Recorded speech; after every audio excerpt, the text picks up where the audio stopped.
In the winter of 1856, in a remote corner of southeastern Ohio, 3 newborn boys entered the world under circumstances so extraordinary that medical professionals still debate their case in hushed tones today. Born in the hidden basement of a Quaker meeting house during one of the most dangerous nights in Underground Railroad history, these triplets developed abilities that defied every known law of human psychology and physiology. For over a century, their descendants have guarded secrets about what those boys could do, secrets that, if revealed, would force us to reconsider everything we thought we knew about the limits of human perception. What I'm about to share with you has never been told outside the family records, never documented in any official medical journal, and never spoken of in any academic circle. The evidence has been deliberately buried. But tonight, the truth finally comes to light. Before we dive deeper into this chilling account that begins in the shadows of America's most secretive rescue network, I need to know something about you.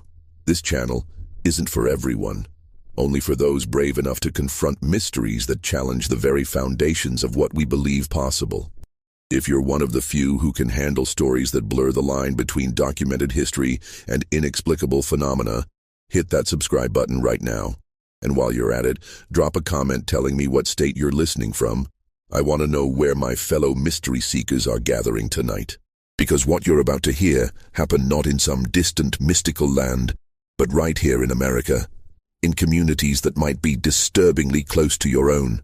The story I'm about to tell you began on a bitter February night when 3 lives entered this world in the most unlikely place imaginable, setting in motion events that would perplex doctors and scientists for generations to come. The town of Cedar Mills, Ohio, barely deserved the name in 1856. With a population hovering around 300 souls, it consisted of little more than a cluster of modest homes, a general store, a blacksmith shop, and the simple brick meeting house that served the local Quaker community.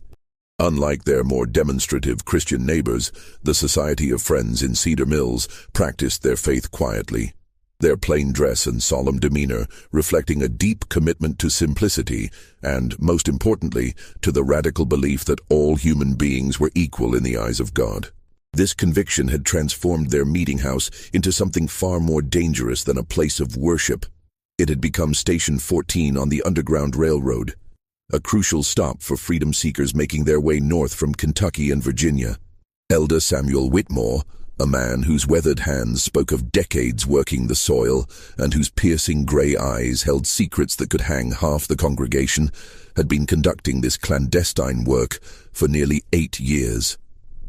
Beneath the meeting house's plain wooden floors lay a carefully concealed basement, accessed through a trapdoor hidden beneath the speaker's platform.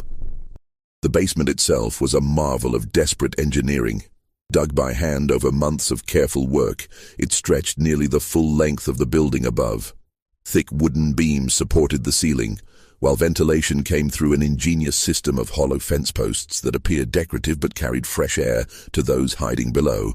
On any given week, anywhere from 3 to 15 freedom seekers might shelter there, some for a single night, others for weeks, as they waited for safe passage to the next station. February of 1856 had been particularly treacherous. The Fugitive Slave Act of 1850 had emboldened slave catchers, who now roamed freely through Ohio with legal authority to reclaim human property. Professional bounty hunters like the notorious Garrett brothers had been spotted in the area for weeks, offering substantial rewards for information about Underground Railroad operations.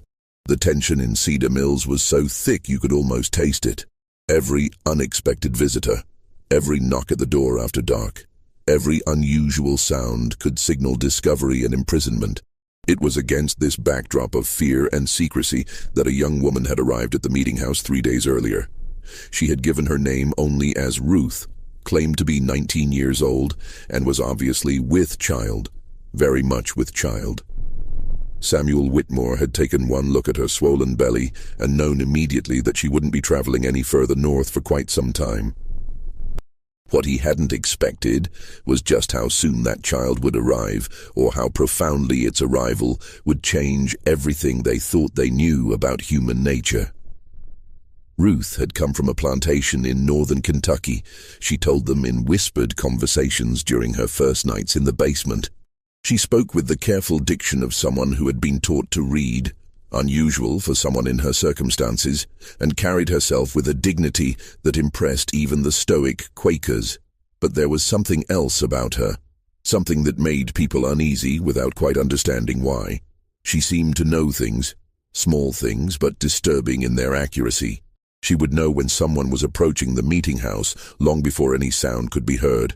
She would refuse food that later proved to be spoiled, though it had appeared perfectly fresh. Most unsettling of all, she would sometimes look directly at whoever was speaking and quietly contradict their words, not argumentatively, but with the calm certainty of someone who simply knew better. "That man who brought the supplies yesterday," she had said to Samuel's wife Martha on her second evening there. "He told you his name was Williams, didn't he? And that he was from Lancaster?" Martha had nodded, confused. "His name isn't Williams," Ruth had continued, her voice barely above a whisper. "And he's never been to Lancaster in his life. I don't know why he lied to you, but he did." Martha had dismissed this as the paranoid rambling of a frightened pregnant woman until 2 days later when the man's real identity was discovered. He was indeed using a false name and had been asking suspicious questions about the meeting house's activities. The night of February 23rd, 1856, began like many others in Cedar Mills, cold, dark, and deceptively quiet. Samuel Whitmore had been conducting his evening prayers when a soft knock came at the meeting house door, followed by the agreed-upon signal. 3 quick raps, a pause, then 2 more. But something felt wrong from the moment Samuel lifted the heavy wooden beam that barred the door. The freedom seeker who stumbled inside was a man named Joshua, someone Samuel had helped before. But Joshua's usual calm demeanor had been replaced by barely controlled panic. "They're coming," Joshua gasped, his breath forming white clouds in the frigid air. "The Garrett brothers and at least 6 others. They've got dogs and they know about this place." Someone talked. He paused, his eyes darting toward the basement entrance. "They're maybe 2 hours behind me. Probably less." Samuel felt his blood turn to ice. In 8 years of Underground Railroad work, they had never faced a direct threat like this. The meeting house had always been considered safe, protected by the community's reputation for honesty and their careful operational security. But if the Garretts were coming with dogs and advanced knowledge of the basement, someone had indeed betrayed them. The immediate problem was evacuation. There were currently 7 people sheltering in the basement, including Ruth, who had been experiencing intermittent labor pains for most of the day. Martha Whitmore had been monitoring her condition, but had hoped the birth wouldn't come for at least another week. Mother Nature, however, seemed to have other plans. As if summoned by Joshua's words, a low moan echoed from beneath the floorboards. Martha's face went pale. "Samuel," she whispered, "Ruth's time has come. Right now." The next few hours unfolded like a nightmare carved from ice and fear. While Samuel and 2 other men worked frantically to evacuate the other 6 freedom seekers through the meeting house's hidden northern tunnel, a hand-dug passage that emerged nearly a quarter-mile away in a dense grove of oak trees. Martha and her daughter Rebecca descended into the basement to attend to Ruth's labor. What they found in that cramped, dimly lit space challenged every assumption they held about childbirth. Ruth was indeed in active labor, but something was profoundly wrong. She was experiencing none of the usual signs of distress or pain that accompanied difficult births.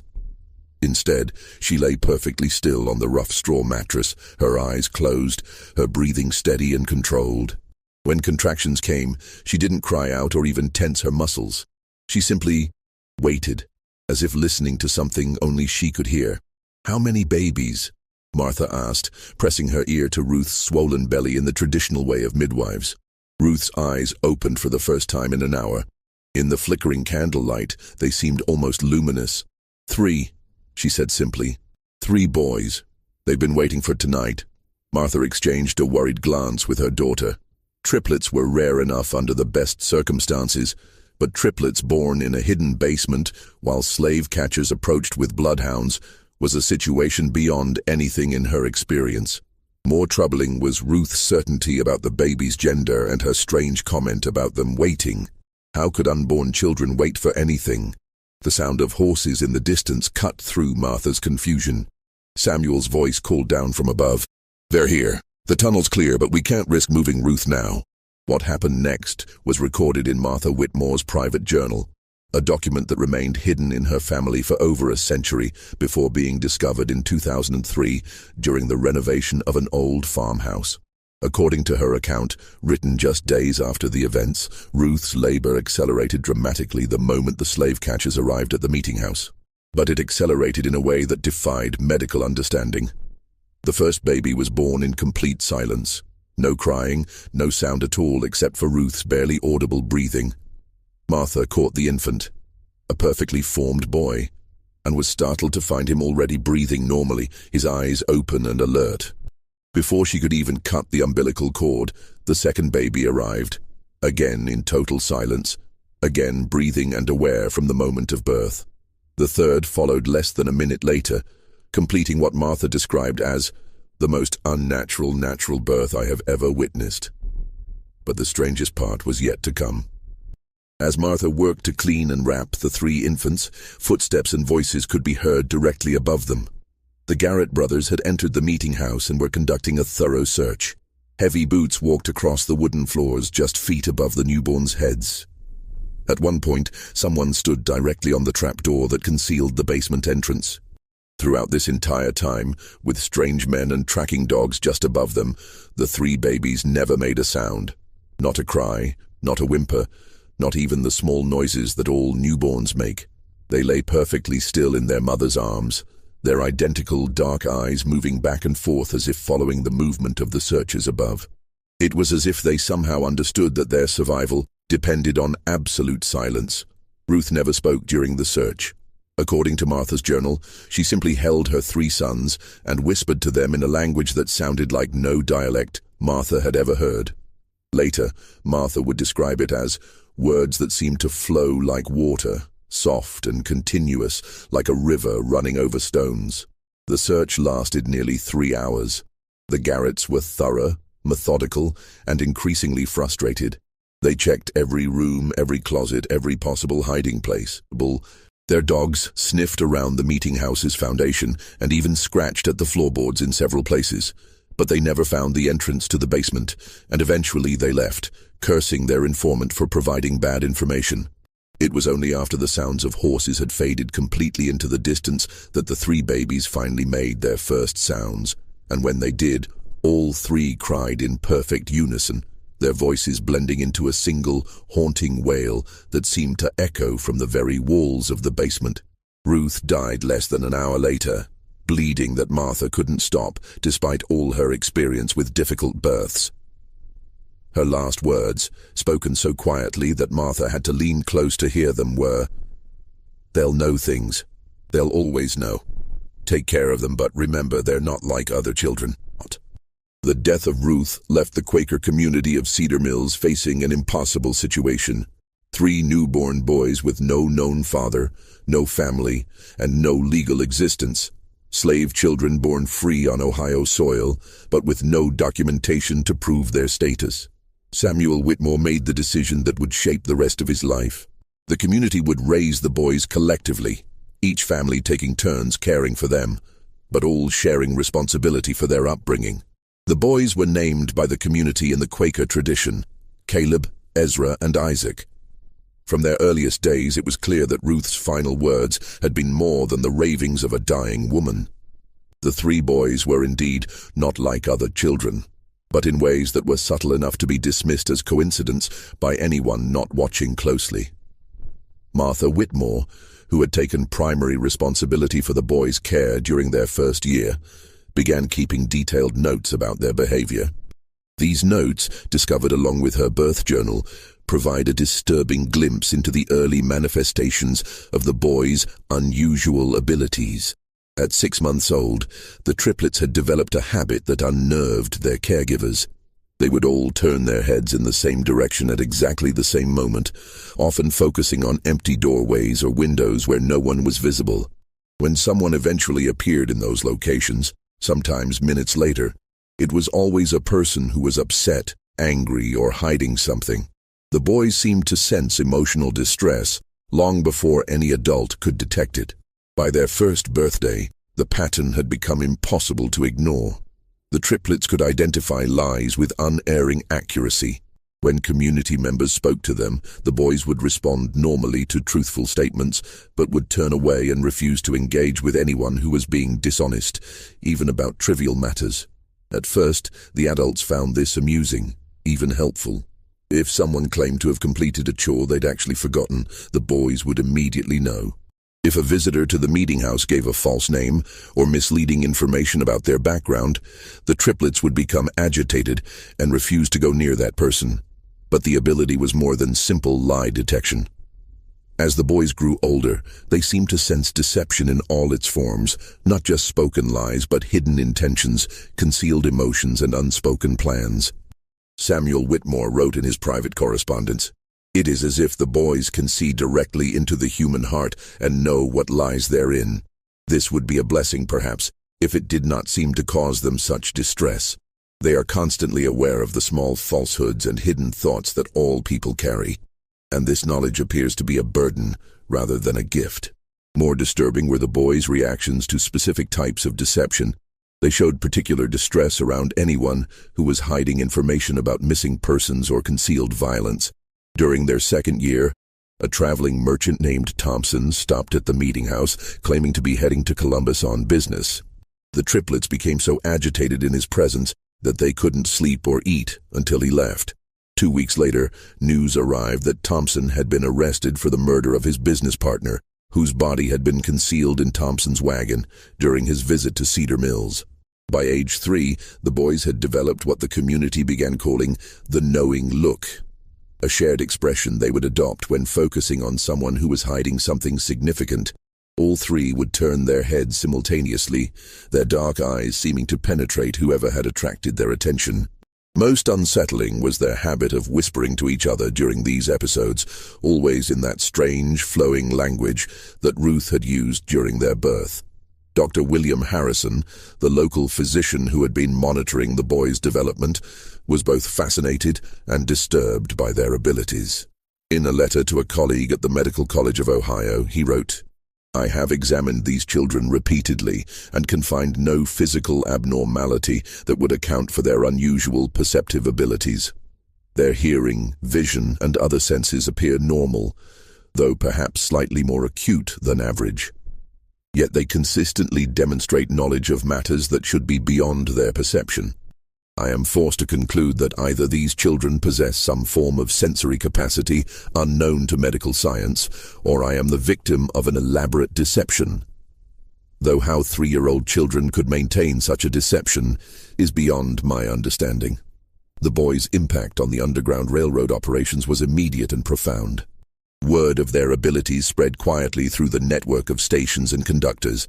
Freedom seekers began requesting specifically to be routed through Cedar Mills, knowing that the boys could identify infiltrators and betrayers with perfect accuracy. The triplets' presence in the meeting house basement became a guarantee of safety. If they remained calm and peaceful, the freedom seekers knew they were among friends. If the boys became agitated or refused to enter the basement, it was a certain sign that someone in the group couldn't be trusted. Samuel Whitmore found himself in the uncomfortable position of relying on 3 young children for the security of one of Ohio's most important Underground Railroad stations. But the boys' accuracy was undeniable.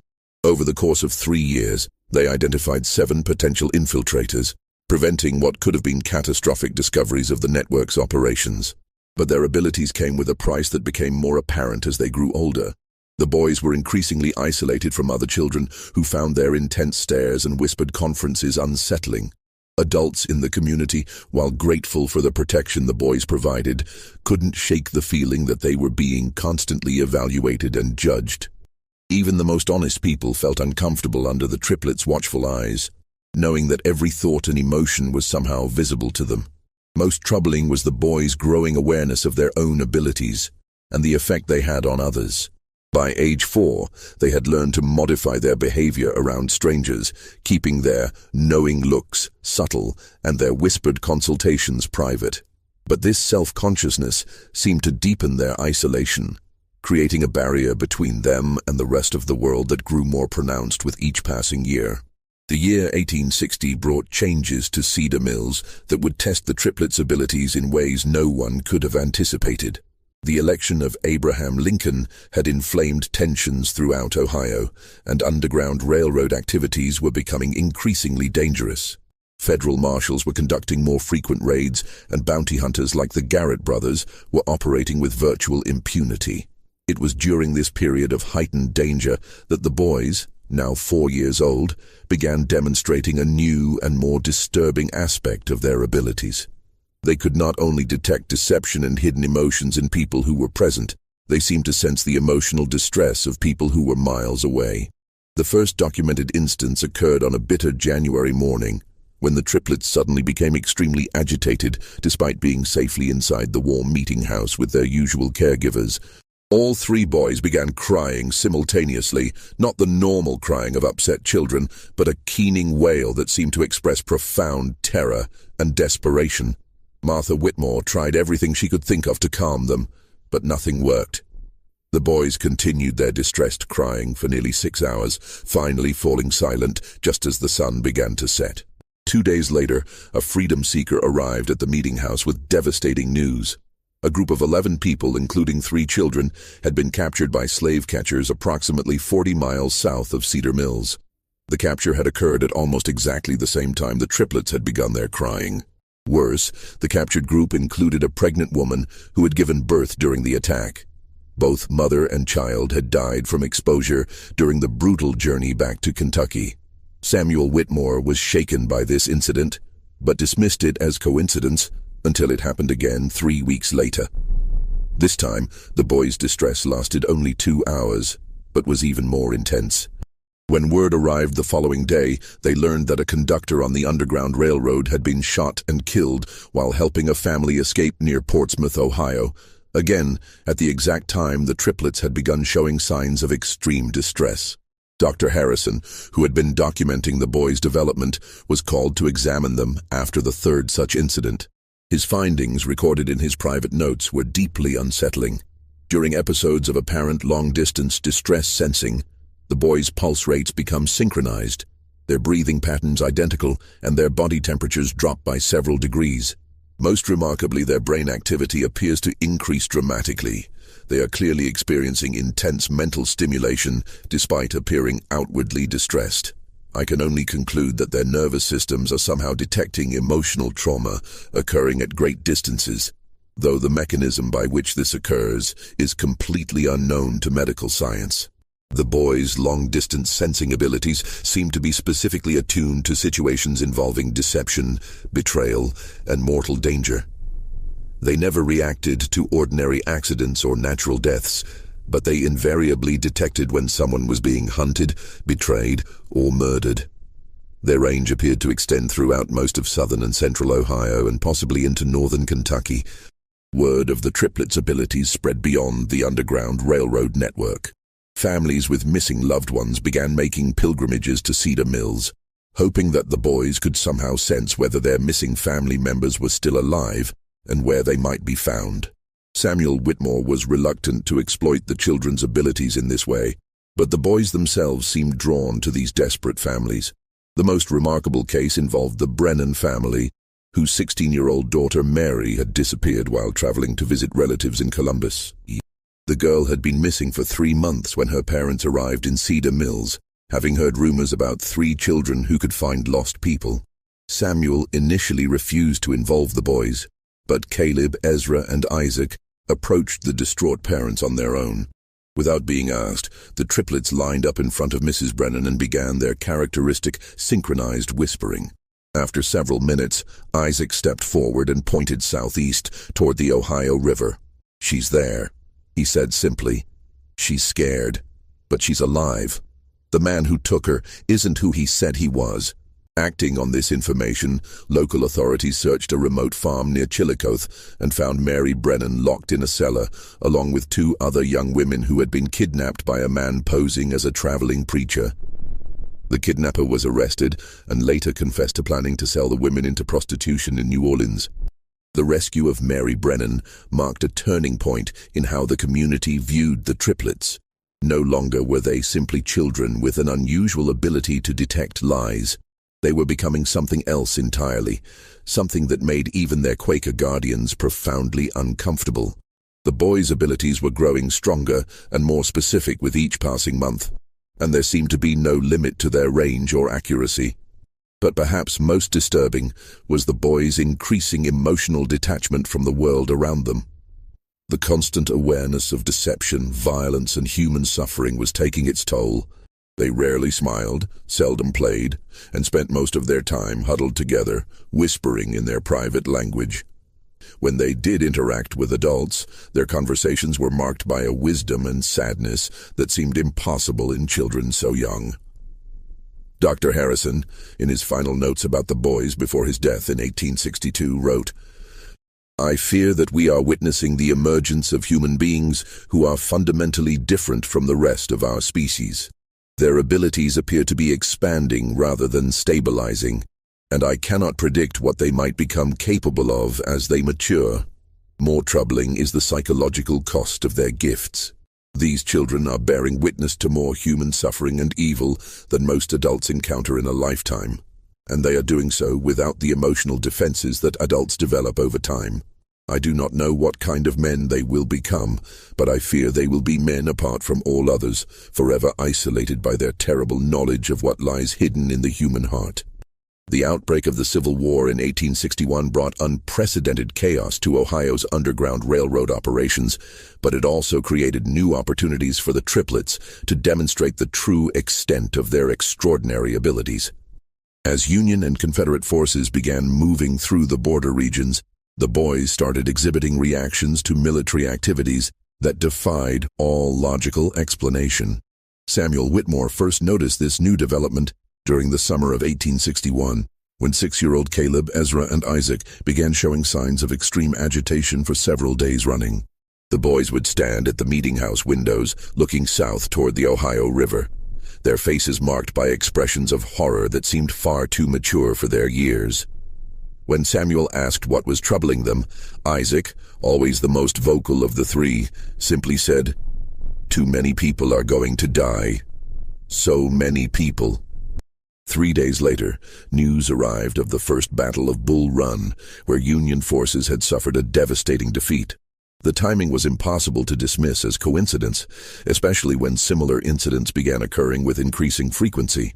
The boys seemed to sense major military engagements days or even weeks before news of them reached Cedar Mills, and their emotional reactions corresponded precisely to the scale of casualties involved.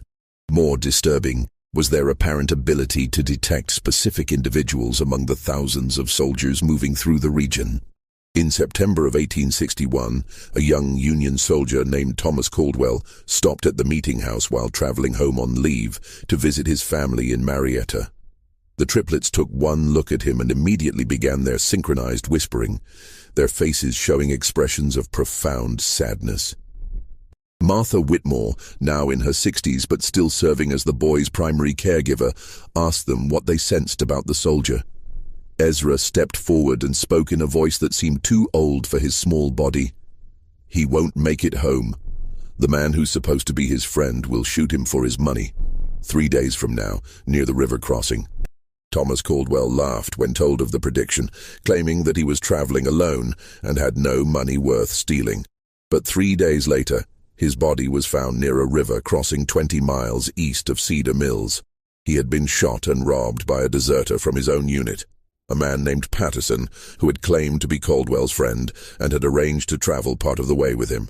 The accuracy of this prediction sent shockwaves through the local community, but it was only the beginning. Over the following months, the boys began making increasingly specific and disturbing predictions about people they encountered. They could tell when someone would die, often down to the day and hour.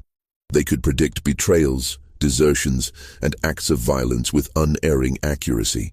Most chilling of all, they seemed to know which of the freedom seekers passing through the meeting house would successfully reach Canada, and which would be captured or killed along the way. Samuel Whitmore struggled with the moral implications of the boy's knowledge. Should he warn people of the dangers the triplets foresaw? Should he try to prevent the tragedies they predicted? Or was this knowledge too dangerous to act upon? The weight of these decisions was crushing, made worse by the boys' apparent indifference to the suffering they witnessed. They reported deaths and betrayals with the same calm detachment they might use to comment on the weather.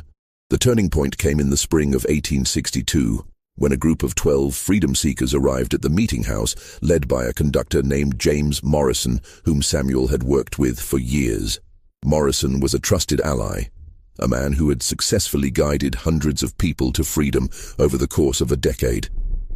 But when the triplets saw him, their reaction was immediate and violent. All three boys began screaming the moment Morrison entered the meeting house, a sound unlike anything they had ever made before. It wasn't the crying of distressed children, but something primal and terrifying, like the warning calls of animals sensing mortal danger. They screamed and pointed at Morrison, their faces contorted with an expression of pure horror. Morrison was baffled and offended by the reaction. He had never encountered anything like it from the boys, who had always been calm in his presence during previous visits. Samuel tried to question the triplets about what they sensed, but they could only repeat over and over, "Death. He brings death. So much death." Despite the boys' warnings, Samuel was reluctant to turn away a trusted conductor and 12 desperate freedom seekers. Morrison insisted that he had brought the group safely from Kentucky and was prepared to guide them onto the next station. The 12 freedom seekers, men, women, and children ranging in age from 8 to 60, seemed genuinely desperate and showed no signs of deception. But the triplets' agitation only intensified as the hours passed. They refused to enter the basement while Morrison and his group were there, and they continued their disturbing predictions. "Tomorrow night, in the woods by Miller's Creek, he'll call to them and they'll trust him because they think he's their friend. But the men with guns will be waiting." Samuel faced an impossible choice. Either trust the word of 3 young children whose abilities he didn't understand, or risk the lives of 12 people based on what might be nothing more than childhood intuition. In the end, he chose a compromise that would haunt him for the rest of his life. He allowed Morrison and the group to continue their journey, but sent word ahead to the next station warning them to be cautious. He also arranged for 2 local men to follow at a distance, ostensibly to provide additional security. What they witnessed the following night would validate the triplets' warnings in the most horrific way possible. Morrison led the group to a clearing near Miller's Creek, just as the boys had predicted. There, instead of guiding them toward the next safe station, he called out in the darkness. Within minutes, armed slave catchers emerged from the woods. The freedom seekers realized they had been betrayed, but it was too late to escape. In the chaos that followed, 7 people were killed outright, including 2 children. The remaining 5 were captured and dragged back to Kentucky in chains.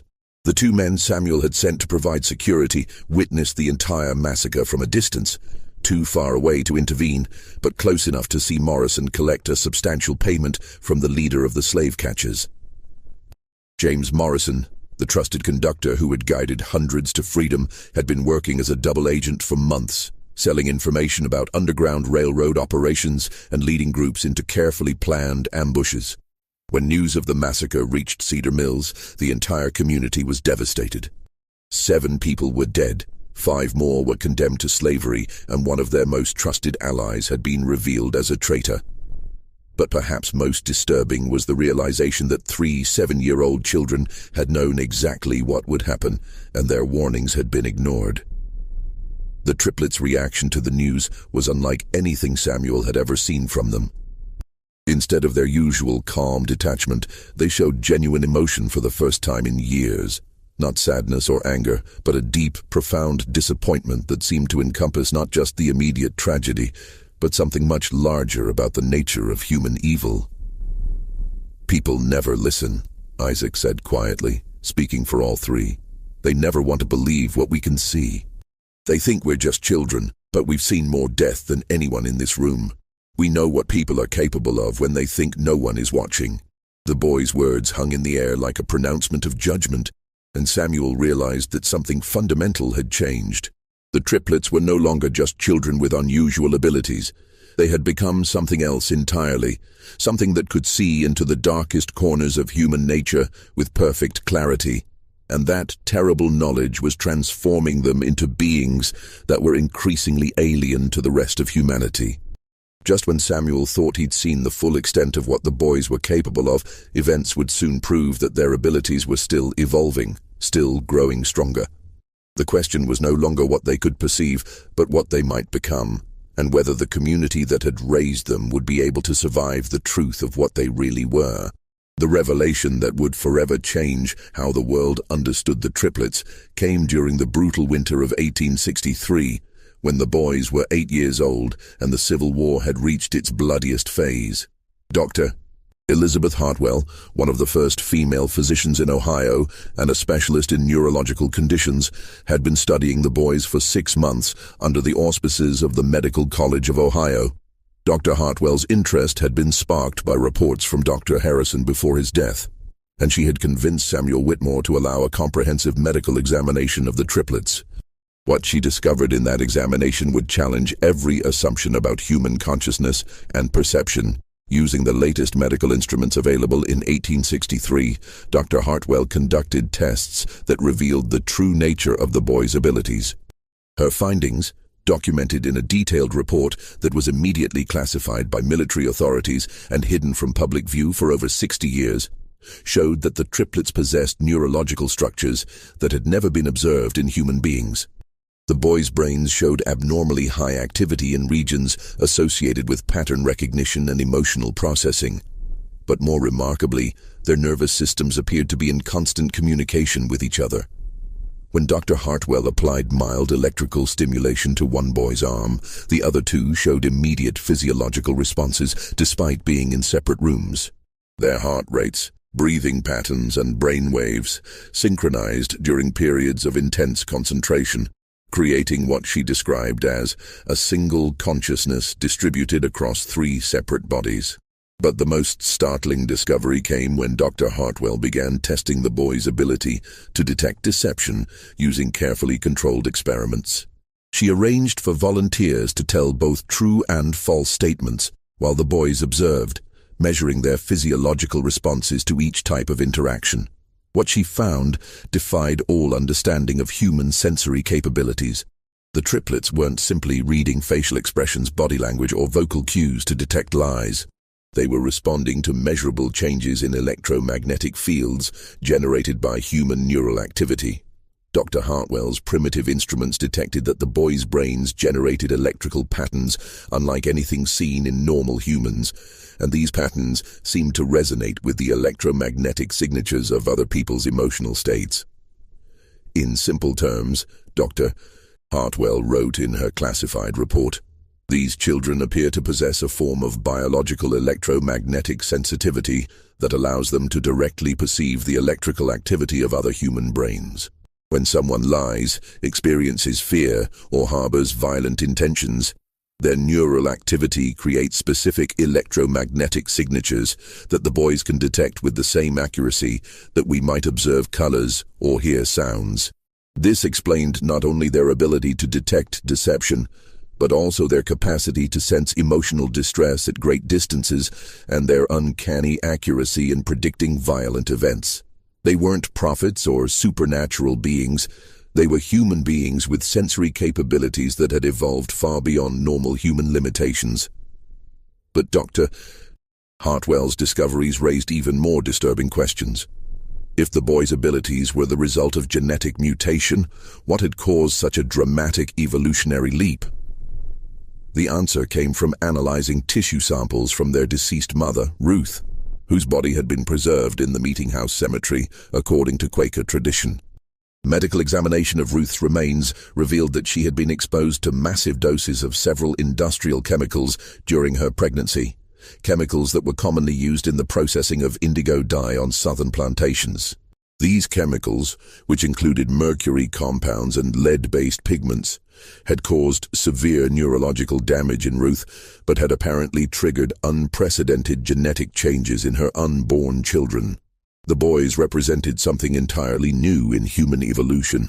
a mutation that might normally have been lethal but had instead created enhanced sensory capabilities.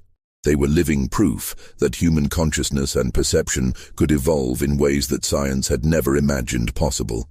Dr. Hartwell's final revelation was perhaps the most chilling. Based on her analysis of the boys' genetic structure, she concluded that their enhanced abilities were not limited to their generation. The genetic changes that had created their electromagnetic sensitivity were dominant traits that would be passed on to their children and their children's children. "We are witnessing the birth of a new branch of human evolution," she wrote in her most confidential notes. "These boys will father children with similar abilities, and those children will be even more sensitive to human electromagnetic fields. Within 3 or 4 generations, their descendants may possess sensory capabilities that will make current human perception seem primitive by comparison." The implications were staggering. If Dr. Hartwell was correct, the triplets weren't just medical curiosities, they were the beginning of a new human subspecies. And if their abilities continued to strengthen with each generation, their descendants might eventually be able to read human thoughts as easily as observing facial expressions. But the most immediate concern was what to do with this knowledge. The Civil War was raging, and both Union and Confederate forces would be desperate to exploit the boys' abilities for military intelligence. If word of their capabilities spread beyond the small Quaker community, the triplets would become valuable assets to be captured, studied, and used as weapons. Samuel Whitmore faced an impossible decision. Dr. Hartwell was prepared to publish her findings, which would bring international attention to the boys, but would also ensure their safety through public scrutiny. Alternatively, the research could be suppressed, protecting the boys' privacy, but leaving them vulnerable to those who already knew of their abilities. The decision was made for them on a cold February morning when federal marshals arrived in Cedar Mills with orders to bring the triplets to Washington for consultation on matters of national security. Someone in the military hierarchy had learned of Dr. Hartwell's research and decided that the boys' abilities could be valuable for interrogating Confederate prisoners and detecting Confederate spies. But the triplets had sensed the marshals' approach long before they reached the meeting house. When Samuel found the boys that morning, they were already packed and ready to leave, their few possessions bundled in small cloth sacks. "We have to go," Caleb said simply. "If we stay, bad things will happen to everyone here. We've seen it." Isaac nodded gravely. "The men who are coming don't just want to use us. They want to study us, cut us open, see how we work.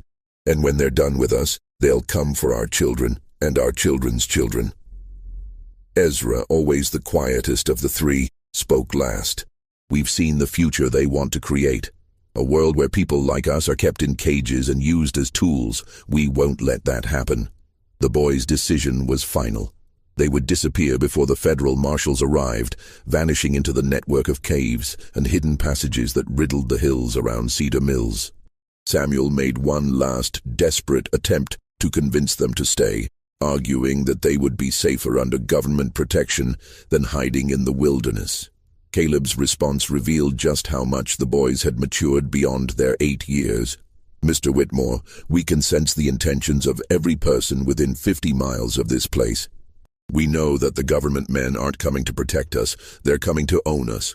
We've felt their thoughts, and we know what they plan to do. We'd rather take our chances in the wild than become prisoners in a laboratory." As the sound of approaching horses echoed across the frozen fields, the triplets prepared to leave the only home they had ever known. But before they departed, they made one final revelation that would haunt Samuel Whitmore for the rest of his life. "There are others," Isaac said quietly. "Not many, but some. Other children born during times of great violence and suffering. Children whose mothers were exposed to the same kinds of poisons that changed us. They're scattered across the country, and most of them don't even know what they are yet. But we can sense them, and they can sense us." Ezra stepped forward, his young face marked by wisdom that seemed ancient. "Someday, when it's safe, we'll find them. We'll teach them what we've learned, help them understand their abilities. And maybe, if we're careful, we can build something better than what exists now. A world where people can't lie to each other, can't hide their evil intentions, can't pretend to be something they're not. The boys' final words as they prepared to vanish into the wilderness were both a promise and a warning. We'll be watching. We'll always be watching. And we'll remember who helped us and who tried to hurt us. That knowledge will be passed down to our children and their children and their children after that. The world is about to change in ways that people can't imagine, and it's going to start with us. The federal marshals arrived at the meeting house 3 hours after the triplets had disappeared, finding only empty rooms and the fading traces of 3 extraordinary children who had vanished as completely as if they had never existed. Despite extensive searches involving tracking dogs and military units, no trace of the boys was ever found. They had simply melted away into the Ohio countryside, leaving behind only memories and questions that would never be fully answered. Dr. Elizabeth Hartwell's research was immediately classified by military authorities and remained sealed for over 60 years. When her papers were finally released in 1924, they caused a sensation in the medical community. But by then, the boys would have been nearly 70 years old, and any hope of studying them had long since passed. Samuel Whitmore lived until 1889, carrying the secret of what he had witnessed for the rest of his life. In his private papers discovered after his death, he wrote, "I have seen the future of humanity, and it both terrifies and amazes me. Those 3 boys represented something new under the sun, something that could either elevate our species to unprecedented heights or destroy us completely. I pray that wherever they went, whatever they became, they remembered the love and kindness they received in our small community." The Underground Railroad station at Cedar Mills continued operating until the end of the Civil War, but it was never the same after the triplets' departure. Without their ability to detect infiltrators and betrayers, the operation became increasingly dangerous, and several conductors were captured or killed. The meeting house itself was eventually abandoned in 1878, and the building slowly fell into decay. But the story of the triplets didn't end with their disappearance. Over the following decades, reports began surfacing from across the United States of children with unusual perceptive abilities. A girl in Pennsylvania who could predict accidents days before they occurred. Twin boys in Texas who could locate missing people with impossible accuracy. A child in California who could tell when someone was lying just by looking at them. Most of these reports were dismissed as folklore or exaggeration, but a pattern emerged for those who knew what to look for. The children were always born during times of great violence or social upheaval. Their mothers had often been exposed to industrial chemicals or toxic substances during pregnancy, and the children themselves displayed the same electromagnetic sensitivity that Dr. Hartwell had documented in the Cedar Mills triplets. Modern genetic research has confirmed what Dr. Hartwell suspected in 1863. Extreme environmental stress, combined with exposure to certain toxic substances, can trigger rapid genetic mutations that are passed on to subsequent generations.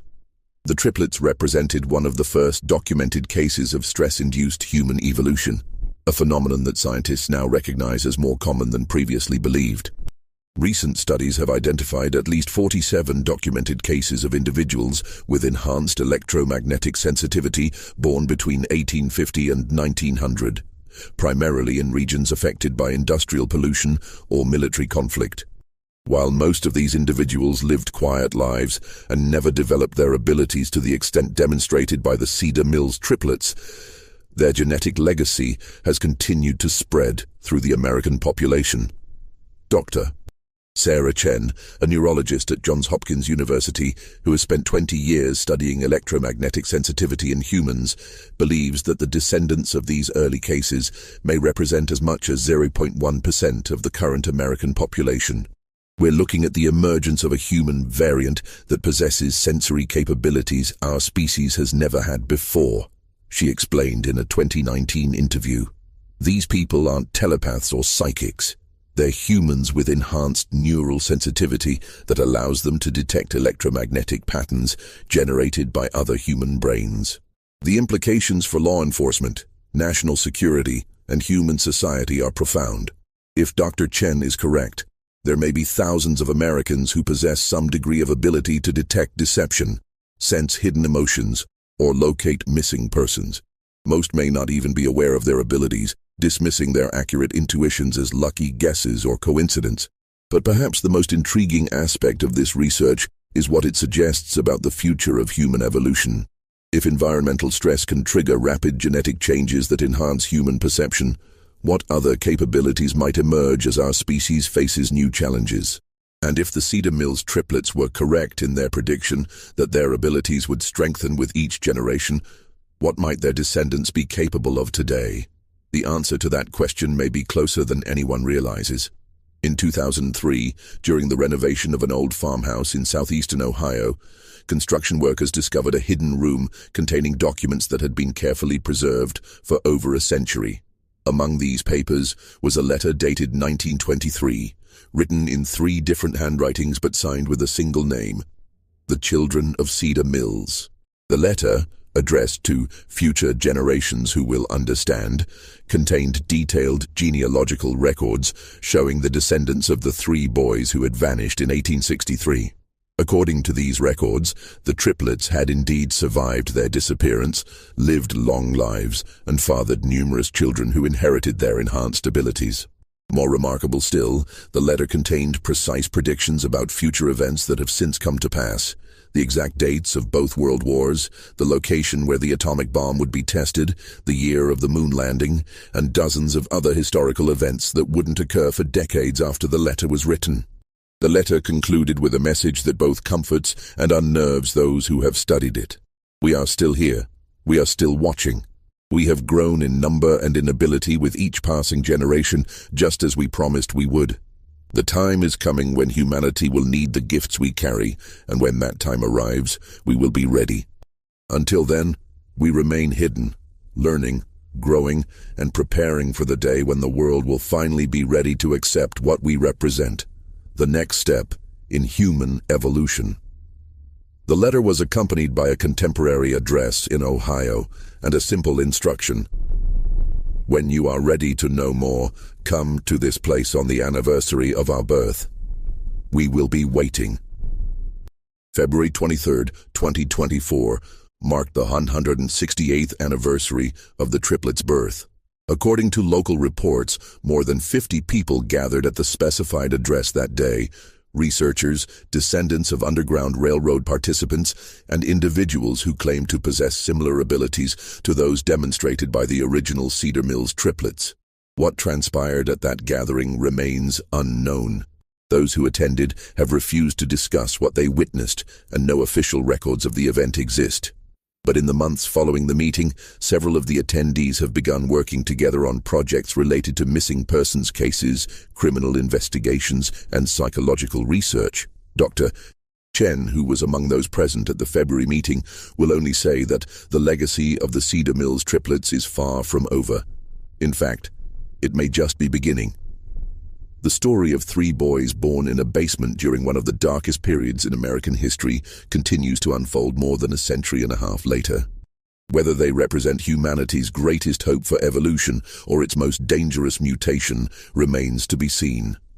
But one thing is certain: somewhere out there, the descendants of Caleb, Ezra, and Isaac are still watching, still learning, and still preparing for whatever comes next. And if their ancestors' abilities to predict the future remain accurate, that next chapter in human evolution may be arriving sooner than anyone expects. This mystery shows us that the boundaries of human perception may be far more flexible than we ever imagined, and that extraordinary circumstances can sometimes produce extraordinary people. What do you think of this story? Do you believe that human evolution could take such dramatic leaps under extreme conditions? Have you ever experienced moments of intuition so accurate they seemed impossible? Leave your comment below sharing your thoughts about the triplets and whether you think their descendants might still be among us today. If you enjoyed this tale and want more mysteries that challenge everything we think we know about human capabilities, subscribe, hit the notification bell, and share with someone who loves stories that blur the line between science and the impossible. See you in the next video, where we'll explore another dark secret hidden in America's past.